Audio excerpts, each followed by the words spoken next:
Di manakah akal ketika cinta berada? Pantaskah rasa menjadi raja sehingga menindas logika dan akhirnya melawan norma agama? Ada sebuah kutipan, cinta itu bukan apa yang dipikirkan oleh akal, tapi cinta itu adalah apa yang dirasakan oleh hati. Makna dari kutipan tadi sering digunakan oleh orang-orang dalam mengarungi rasa bernama cinta. Akibatnya banyak sekali tindakan-tindakan di luar nalar.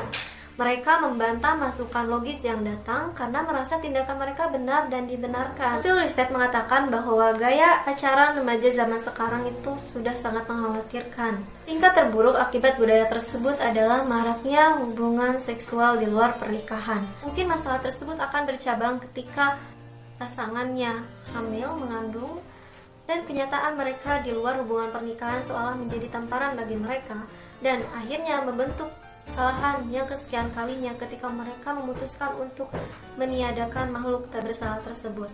Akhir-akhir ini, publik dikenalkan dengan istilah toxic relationship, yaitu istilah untuk menggambarkan suatu hubungan yang tidak sehat yang dapat berdampak buruk bagi kesehatan fisik maupun mental seseorang. Ada beberapa tanda toxic relationship yang bisa dikenali secara nyata. Selalu dikontrol oleh pasangan, sulit menjadi diri sendiri, selalu dikekang, sering dibohongi, dan masih banyak lagi. Hal yang kita anggap kecil ternyata dapat menimbulkan badai yang besar. Ilusi indah akhirnya dapat menimbulkan keburukan yang nyata.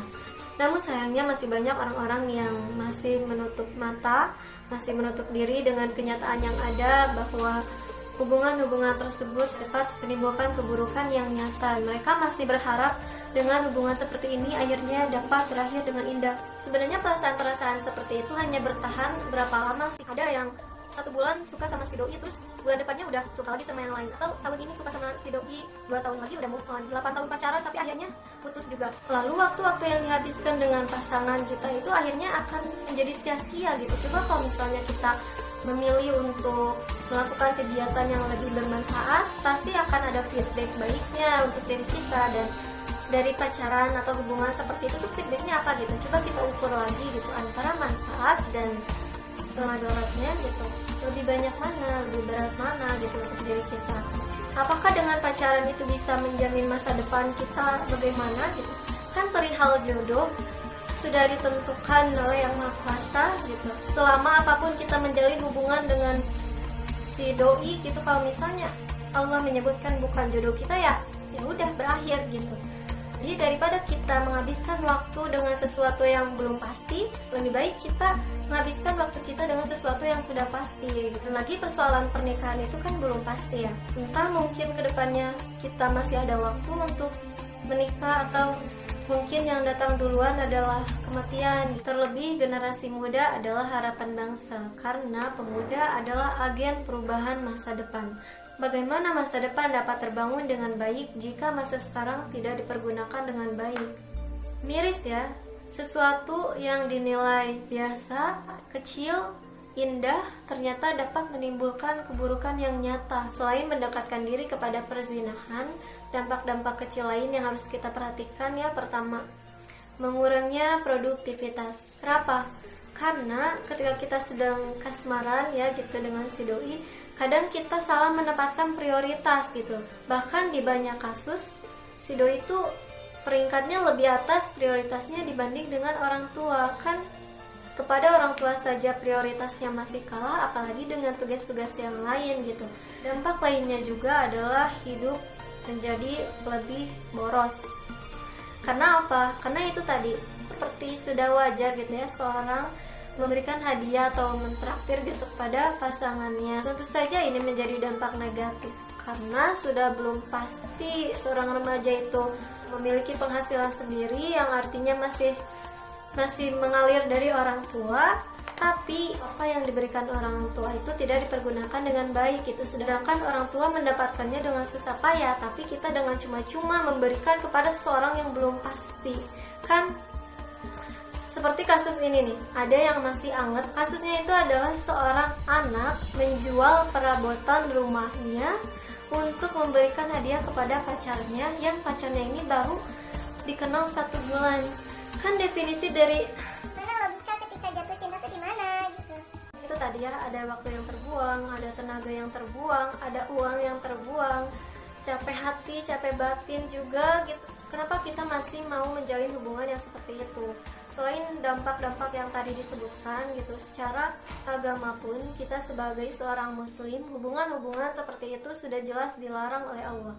Karena sebelum ke dalam hubungan yang lebih jauh, Allah sudah menegaskan bahwa seorang perempuan dan seorang laki-laki itu tidak boleh berjabat tangan. Haram hukumnya gitu ya. Dan kebanyakan dari hubungan pacaran ini, kegiatan-kegiatannya sudah lebih dari sekedar pegangan tangan ya, sampai tadi tingkat terburuknya adalah perzinahan gitu.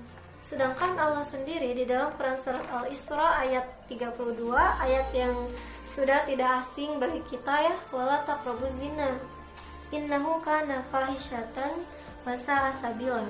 Dan janganlah kamu mendekati zina, karena sesungguhnya zina itu adalah sesuatu perbuatan yang keji dan suatu jalan yang buruk. Allah sudah melarang dengan tegas hubungan antara laki-laki dan perempuan secara berlebihan selain dari hubungan pernikahan yang sudah jelas diridhoi oleh Allah. Ada dua pondasi yang seharusnya bisa menguatkan keyakinan kita tentang hubungan-hubungan seperti itu tuh lebih baik dijauhi. Yang pertama adalah tadi syariat, larangan Allah sudah secara tegas, dan yang kedua adalah logika, akal kita. Setelah tadi disebutkan dampak-dampak negatifnya gitu, apakah kita masih mau untuk menjalin hubungan-hubungan seperti itu? Dan coba kita pikirkan gitu, kebahagiaan apa yang hendak diraih dari kebahagiaan yang sementara? Kebahagiaan dapat kita cari dengan hal-hal yang lebih positif dan benar-benar positif. Lalu bagaimanakah solusi ketika kita jatuh cinta? Karena cinta ini merupakan naluri yang sudah Allah berikan kepada setiap manusia. Tapi bukan berarti perasaan itu harus selalu dipenuhi, apalagi dengan cara yang salah. Jadi solusinya yang pertama adalah sibukkan diri kita dengan hal-hal yang positif. Yang kedua adalah berteman dengan orang-orang yang positif, atau tidak berpacaran, karena lingkungan itu sangat berpengaruh ya. Kalau misalnya teman-teman kita pada pacaran, terus ya tadi gitu, kita iri, kita juga ingin gitu, ngerasain ungu-ungu kayak gitu. Nah, jadi makanya pergaulan kita ini harus dipilih-pilih. Bukan maksud untuk membatasi, tapi bagaimana gitu feedbacknya untuk diri kita. Yang ketiga adalah kurangi interaksi dengan lawan jenis. Karena kadang perasaan itu muncul ketika kita sering berinteraksi, sehingga misal kita tahu sifatnya kayak gimana, sikapnya kayak gimana, Aduh, si doi sopan banget, baik banget, rajin sholatnya, dan lain-lain lah gitu. Nah itu kan kalau misalnya kita nggak tahu, kita jarang berinteraksi, kemungkinan kecil gitu perasaan itu akan datang kepada kita. Nah itu mungkin ya sedikit solusinya. Yang pertama adalah mensibukkan diri dengan hal-hal yang positif. Atau mungkin di masa remaja kita ini lebih baik kita mengembangkan bakat kita, minat kita gitu, untuk kedepannya supaya masa depan kita lebih bersinar. Yang kedua adalah berteman dengan orang-orang yang positif, karena lingkungan sangat berpengaruh.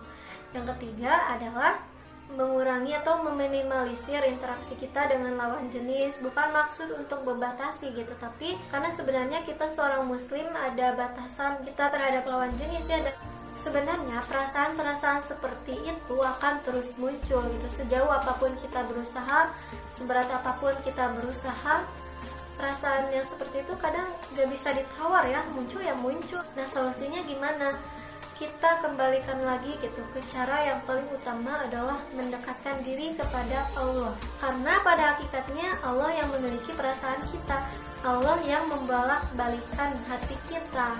Makanya kita terus mendekatkan diri kepada Allah dengan berdoa, ya Allah jauhkan hamba dari perasaan-perasaan seperti itu gitu. Kan tiada daya dan upaya selain dari Allah. Sebenarnya gitu perasaan-perasaan seperti itu tuh memang naluri dari Allah. Tapi jangan lupa selalu ada bisikan-bisikan dari setan yang senantiasa menggoda kita. Hati-hati gitu ya. Setan tuh kadang membungkus satu keburukan dengan sesuatu yang indah ya, kayak tadi gitu ya, pacaran indah banget gitu sebenarnya, so sweet, manis gitu. Tapi ya itu seperti yang dijelaskan tadi, banyak dampak negatifnya dibanding dampak positifnya. Makanya kita senantiasa menggantungkan perasaan kita hanya kepada Allah. Jangan sampai ketika jatuh cinta, rasa menjadi raja dan menindas logika, sama sekali tidak terpikirkan norma agama, dan akhirnya menjadi budak rasa. Mungkin sekian saja yang dapat disampaikan. Thank you dan nonton video ini sampai akhir. Mohon maaf apabila ada kesalahan atau kata-kata yang kurang berkenan. Aku sangat mengharapkan respon kalian di kolom komentar. Assalamualaikum warahmatullahi wabarakatuh.